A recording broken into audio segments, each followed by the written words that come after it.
Kalian tahu nggak sih, jika 8% dari total berat badan kita adalah darah. Darah ini penting banget loh buat tubuh kita. Kegunaan darah sendiri banyak sekali. Karena kegunaannya yang banyak ini, makanya darah mempunyai komposisi yang lumayan kompleks. Untuk mengetahuinya, yuk kita pelajari apa saja fungsi dan komposisi darah dalam tubuh manusia.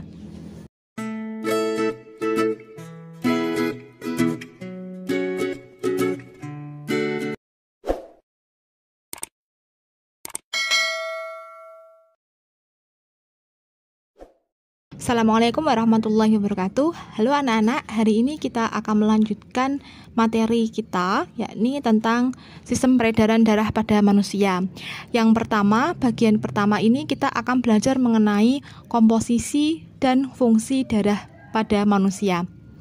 Secara mudah, darah berfungsi untuk menjadi pengangkut bahan atau zat makanan, oksigen, sisa metabolisme, dan hormon di dalam badan manusia. Selain itu, darah juga menjadi penjaga kadar asam basa cairan tubuh dan pengontrol suhu badan. Darah terdiri dari dua komponen utama, yakni plasma darah dan sel-sel darah. Plasma darah adalah komponen penyusun darah yang paling banyak, sebesar 55% dari bagian darah adalah plasma darah. Plasma darah sendiri terdiri dari protein-protein darah seperti imunoglobin, albumin, protein, nutrisi, hormon, gas terlarut, serta zat hasil ekskresi. Walaupun terlihat banyak penyusunnya, tetapi 90% dari plasma darah adalah air. Nah, sekarang bagian darah yang kedua yakni sel-sel darah. Sel-sel darah ini dibagi lagi menjadi 3 komponen penyusun, yakni sel darah merah, sel darah putih, dan keping darah. Ketiga penyusun tersebut memiliki fungsi dan peranannya masing-masing. Seperti sel darah merah atau eritrosit, bertugas membawa hemoglobin yang telah terikat oksigen dari paru-paru menuju jaringan lain.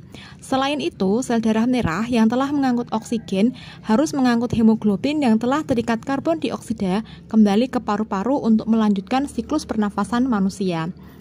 Jika kalian kekurangan sel darah merah, maka kalian akan memiliki penyakit yang namanya anemia. Dampak yang disebabkan oleh penyakit ini lumayan loh. Penderita anemia biasanya akan lebih cepat lelah dari orang kebanyakan. Yang kedua adalah sel darah putih atau yang disebut dengan leukosit. Fungsinya adalah untuk menjaga kekebalan tubuh dan pertahanan tubuh. Leukosit ini tugasnya untuk menetralkan bakteri dan kuman yang masuk melalui aliran darah atau dari luka yang terbuka. Leukosit bisa melakukan hal tersebut karena memiliki sifat amoeboid yang membuatnya dapat bergerak bebas dan bersifat fagositosis atau memangsa bakteri dan sel-sel yang telah mati.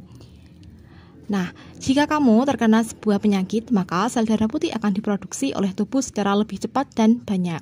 Hal ini dimaksudkan untuk mencegah agar penyakitnya tidak tambah parah.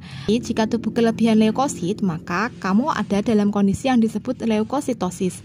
Sebaliknya, jika terkena penyakit seperti tipes yang membunuh sel darah putih, kamu akan ada dalam kondisi leukopenia.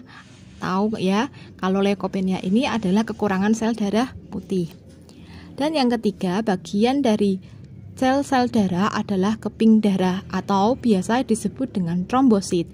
Trombosit ini adalah komponen terakhir dalam sel darah. Trombosit memiliki bentuk yang tidak teratur, tidak berwarna, tidak berinti, berukuran lebih kecil dari eritrosit dan leukosit, dan juga mudah pecah. Apa sih tugas si trombosit ini? Tugasnya adalah untuk menggumpalkan darah. Hal ini dilakukan dengan tujuan mengurangi darah yang keluar pada saat terjadi luka pada manusia. Jadi, darah di dalam tubuh kita memiliki banyak sekali fungsi. Selain untuk menyalurkan kebutuhan gizi dan mineral yang dibutuhkan tubuh, darah juga berfungsi sebagai pengatur oksigen dari paru-paru dan mengangkut karbon dioksida. Dengan adanya kedua hal ini memungkinkan kita bisa beraktivitas. Hal yang paling penting, dengan adanya antibodi atau sistem imun pada darah, kita tidak mudah terserang penyakit yang dapat mengganggu aktivitas kita. Nah, bagaimana? Sudah terjawab ya apa saja komposisi dari darah dan fungsi dari darah. Nah, biar lebih asik nih, kalian juga bisa ya untuk mengerjakan soal latihan yang ada di deskripsi di bawah ini. Untuk penjelasan lainnya, nanti kita simak pada video selanjutnya. Terima kasih. Wassalamualaikum warahmatullahi wabarakatuh.